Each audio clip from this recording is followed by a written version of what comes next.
Ana kamati. Hamjambo tena. Mimi naitwa Mheshimiwa Gikonyo na nimekuja hapa kwa sababu ya mwenye alikufa. Mwenye alikufa tumezoeana na yeye, tulisoma na yeye primary school, tulisoma na yeye secondary school. Ndio maana nimekuja kuleta rabilabi nikiletaga msumari wangu. Acha niseme kabla mwenye kukufa amekufa.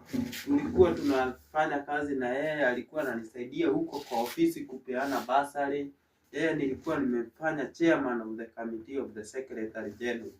Kuna mazishi ingine nimetoka na hapa ya mtoto wa rafiki yangu.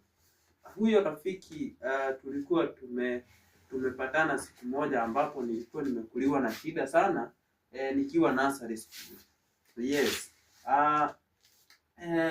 Kuna mazishi ingine nimesikia iko huko juu, ndio maana naangalia muda. Nitapanda hivyo. Kuna kazi ni ya sister brother yangu mwenye na ambaye aliweza kuaga. Sasa lazima niende huko nijionyeshe huko. Asanteni sana na Mungu awabariki sana. Kenye kitakuliwa huku mnihesabie hapo.